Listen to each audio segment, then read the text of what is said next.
Olá, boa noite. Mais um ataque a coletivos na capital. Um motorista foi atingido por uma pedrada e outro ônibus foi incendiado. Em 24 horas, já são 4 coletivos atacados em Vitória. O Vitor Zucolotti está ao vivo com informações desses crimes pra gente. Boa noite, Vitor. As pessoas ficam assustadas, né? Isabela, boa noite para você, boa noite a todos que nos acompanham. Os moradores da região da Grande Santo Antônio, estão vivendo, como a gente comentou ontem, inclusive, uma situação no barril de pólvora, porque desde ontem a situação está muito tensa na região de Caractuíra, aqui também de Mário Ciprestes, e hoje, como você bem falou, 2 ônibus mais uma vez vandalizados aí por conta desse clima de terror que atinge os moradores. Inclusive até falaram de toque de recolher, a situação acabou assustando os moradores, deixa ainda os moradores muito assustados. A gente vai falar disso também, mas antes, vamos conferir mais detalhadamente o que aconteceu com esses 2 coletivos, como é que foi essa situação que aconteceu logo no final da manhã, início da tarde, na reportagem da Glaciere Carrareto com o Diego Gama. Confira. O fogo ainda estava no início, quando guardas municipais apagaram as chamas no bairro Mário Cipreste. Neste outro vídeo, representantes do Sindicato dos Rodoviários mostram um outro motorista atingido por pedra.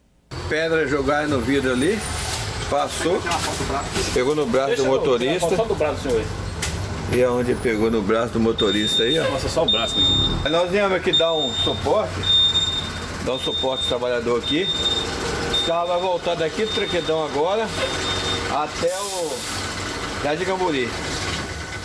Não vai seguir mais para frente. O motorista parou o ônibus nessa área, que fica próximo ao Sambão do Povo e do Morro dos Alagoanos. Segundo moradores que não quiseram gravar a entrevista, foi usando essa visão privilegiada do alto da comunidade que 6 criminosos visualizaram o ônibus, desceram e atearam fogo. Um dia antes, um coletivo foi alvo de tiros durante uma perseguição entre criminosos. Já cerca de 20 passageiros e o motorista deste ônibus foram colocados para fora, enquanto um grupo armado colocou fogo no veículo.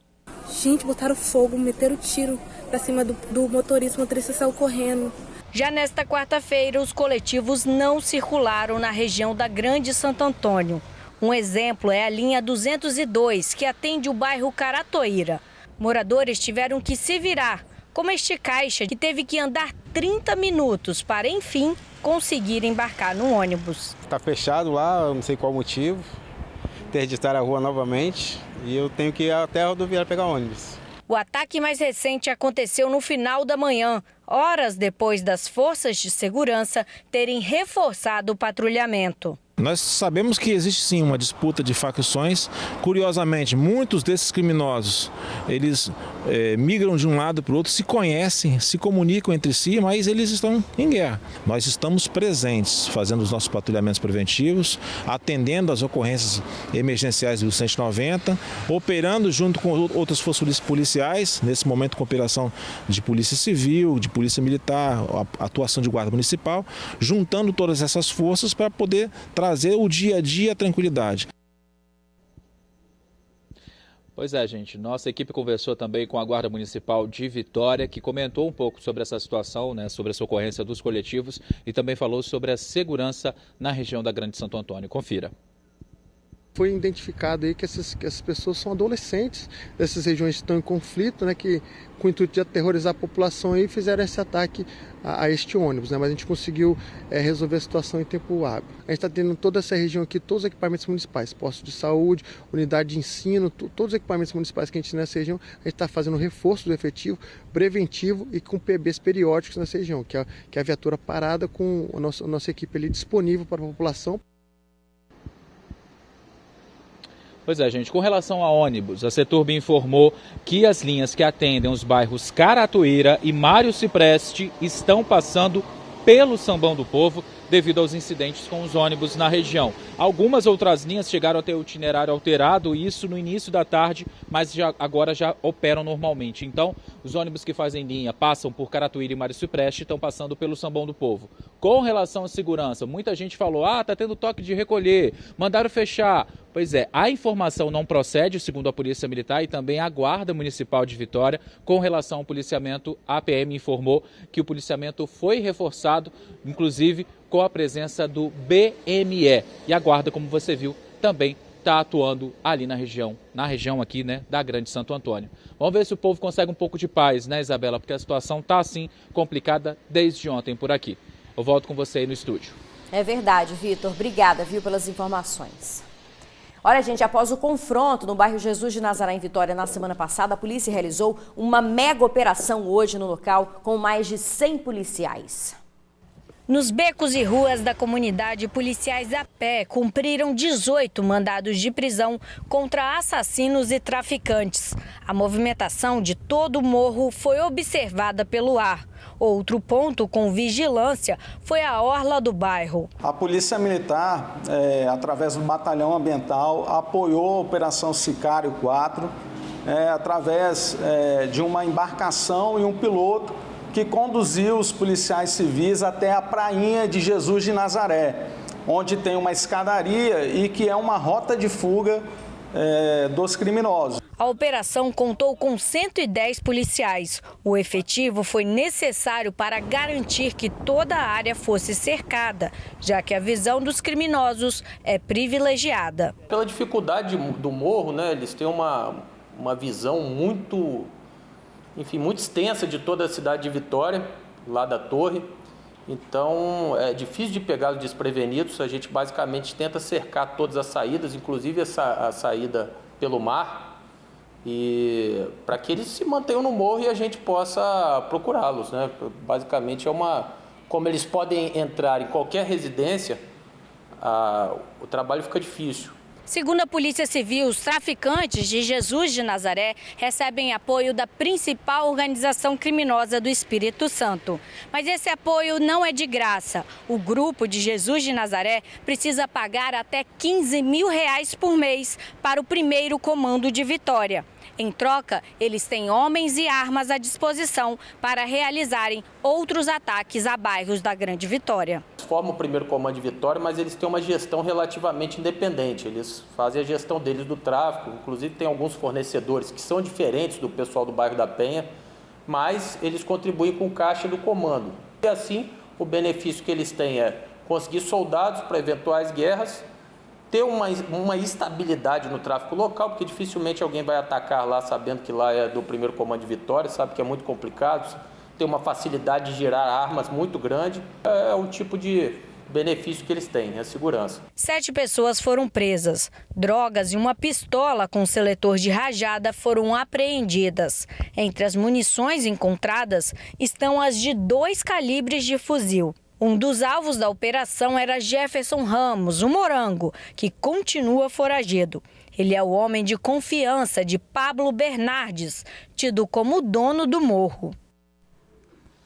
Um idoso foi preso com mais de 10 mil arquivos de pornografia infantil. A operação foi feita pela Polícia Federal. As imagens estavam nos computadores do homem de 63 anos. Ele estava no apartamento onde mora, em Vila Velha, e foi preso em flagrante. Segundo a polícia, o idoso já cometia esse crime desde 2013, porém hoje foram encontrados arquivos de 2006. A pena para esse crime pode chegar até 10 anos de prisão. Prejuízo bilionário aos cofres públicos. Uma quadrilha sonegou mais de 2 bilhões de reais em impostos. O dinheiro era usado na compra de carros de luxo. Ao todo, 6 veículos de luxo foram apreendidos. Um valor estimado de mais de R$1.300.000. Todos os automóveis foram adquiridos por integrantes de uma organização criminosa para lavar dinheiro de impostos que foram sonegados por empresas de fachada. Essas empresas que utilizavam o nome do laranja era para fazer a sonegação. Eles pegavam esse dinheiro, que é recurso ilícito, ou seja, não foi para o Estado devido, e faziam a aquisição do carro de luxo. Há pouco mais de um ano, a Delegacia de Furtos e Roubos começou a investigar uma receptação e chegou ao esquema. Para abrir as empresas, a organização comprava os dados pessoais dos futuros laranjas. Normalmente, pela nossa investigação, eles recebiam em média R$ 1.300, ou seja, são pessoas humildes, às vezes não têm nenhuma condição ou conhecem pouca coisa, então pede para assinar um documento falando que vão ser, às vezes falam que vão ser contratados pela empresa, recebendo um valor tal, mensal, mas estão utilizando realmente o seu CPF e os seus documentos pessoais a fim de estarem realizando a abertura de uma empresa e utilizando o CNPJ. Até agora, a polícia tem uma estimativa que em pouco mais de 3 anos, mais de 2 bilhões de reais deixaram de ser arrecadados pelos cofres públicos. Não só envolve o estado do Espírito Santo, envolve também estado de Goiás, envolve também estado de Minas Gerais, então é nível nacional, né? Durante a operação, a polícia prendeu 8 pessoas, 3 aqui na capital do Espírito Santo e as demais foram presas em cidades de Minas Gerais.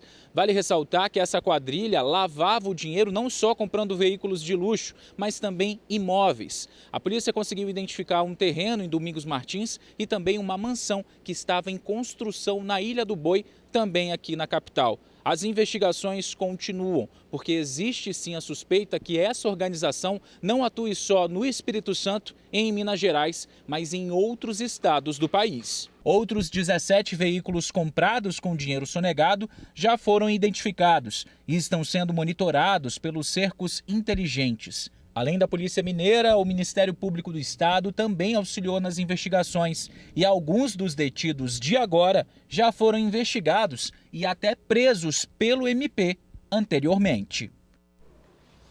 Foi preso o suspeito de matar a esposa a tiros em Pancas. Tereza Rosa de Souza, de 36 anos, foi assassinada no banheiro de casa com um tiro no rosto. O suspeito é o companheiro da vítima, de 54 anos. Ele se apresentou à delegacia hoje com um advogado. Segundo o delegado, o crime foi motivado por ciúmes e a arma ainda não foi encontrada. O suspeito vai responder por feminicídio e já foi encaminhado ao presídio em São Mateus. Foram retomadas as aulas na escola que foi invadida por um ex-aluno com arco e flecha em Jardim da Penha, Vitória. A segurança na unidade de ensino também foi reforçada. Depois de 2 dias sem aulas, os alunos e funcionários voltaram à escola Heber Lousada Zipnote, em Jardim da Penha, Vitória. A retomada depois do trauma que viveram na última sexta-feira.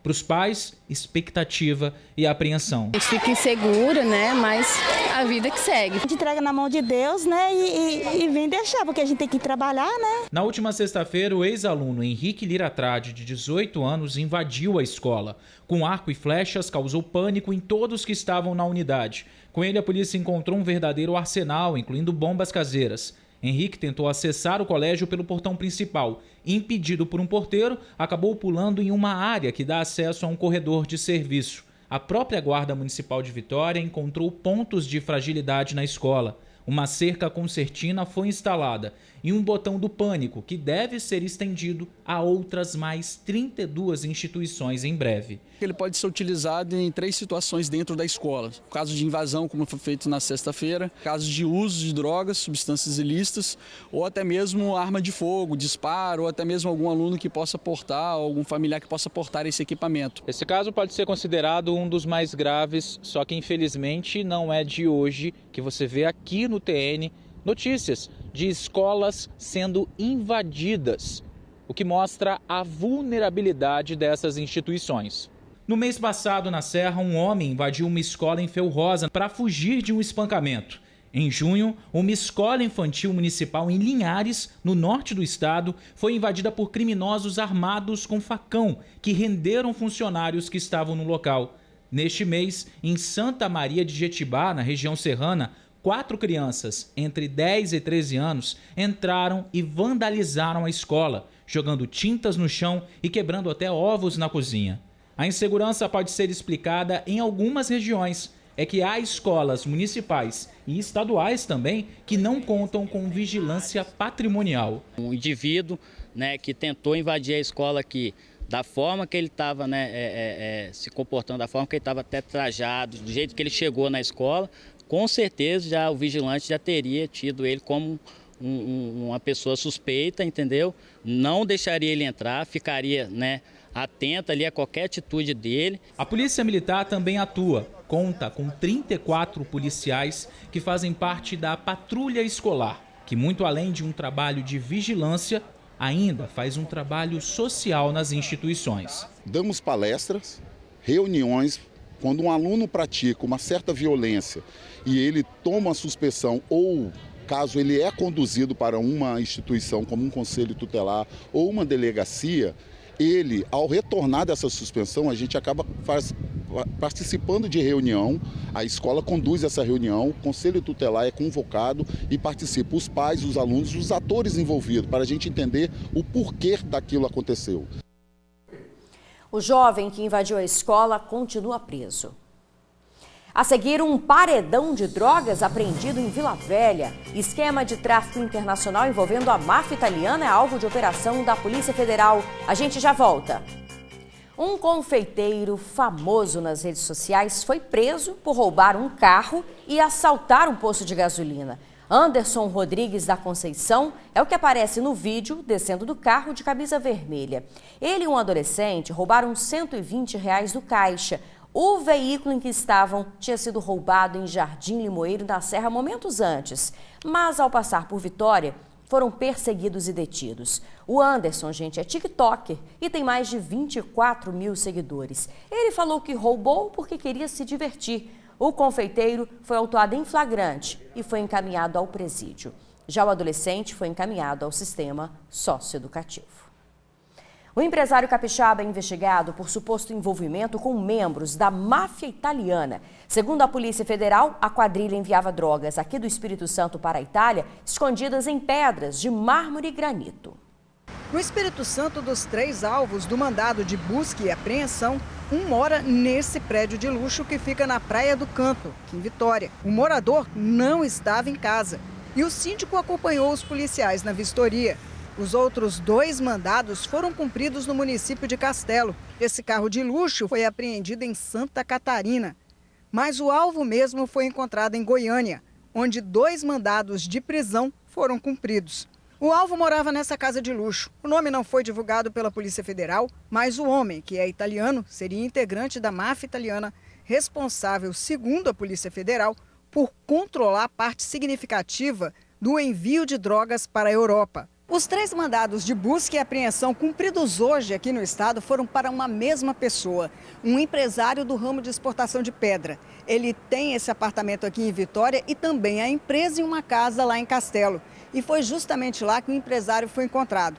Durante as investigações da Polícia Federal, nesses 2 anos, se descobriu que esse empresário capixaba é amigo de longa data desse italiano, que pertence a uma máfia responsável pelo envio de drogas para a Europa. A carga na qual continha o material ilícito foi exportada pela empresa dele, isso aí não há dúvida.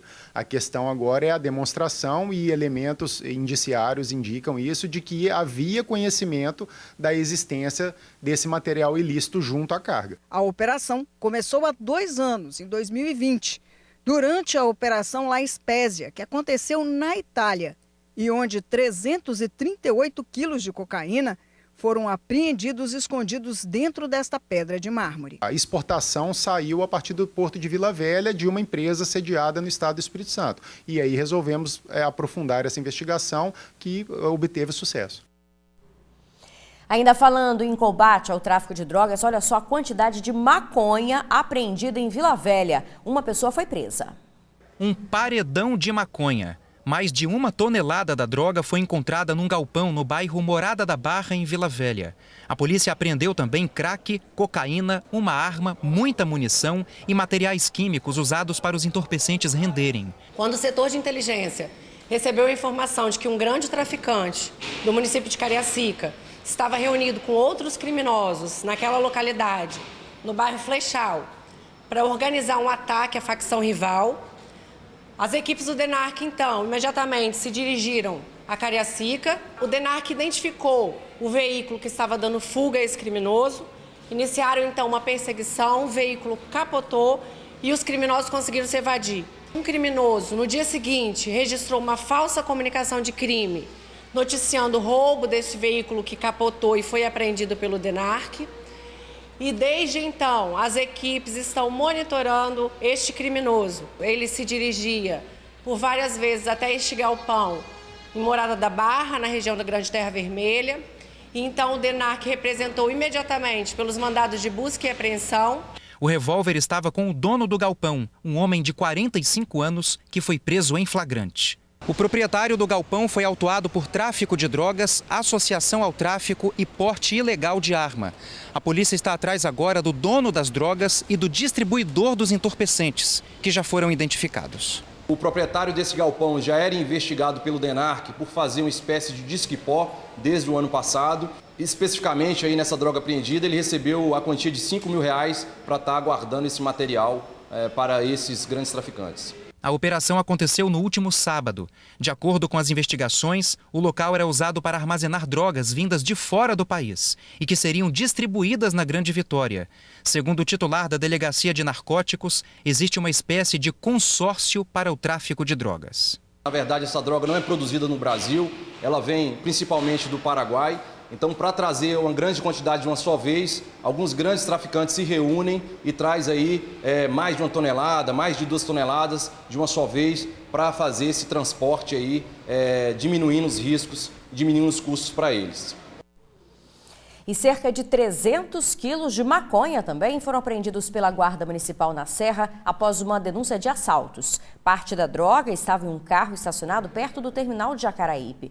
O motorista tentou se esconder ao ver os agentes, mas acabou preso. O homem confessou que tinha mais drogas em uma casa em construção no bairro Porto Dourado. Segundo a guarda, o motorista não teria relação com os assaltos, mas agora vai responder por tráfico de drogas. Justiça decide que Guarda Municipal não pode atuar como polícia e limita as revistas. Nós voltamos já já.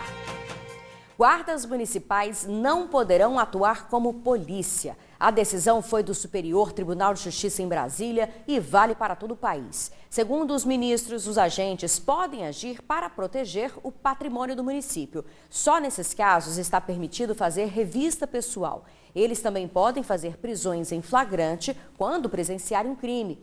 A decisão foi tomada durante o julgamento do recurso de um homem condenado por tráfico de drogas em São Paulo. A prisão foi feita após uma revista feita por guardas municipais. Os ministros consideraram ilegais as provas colhidas e anularam a condenação do suspeito. Agora a gente já sabe, vem polêmica por aí, né? O TN2 fica por aqui. Muito obrigada pela sua audiência. Boa noite. Amanhã tem mais informação para você, viu? Até lá.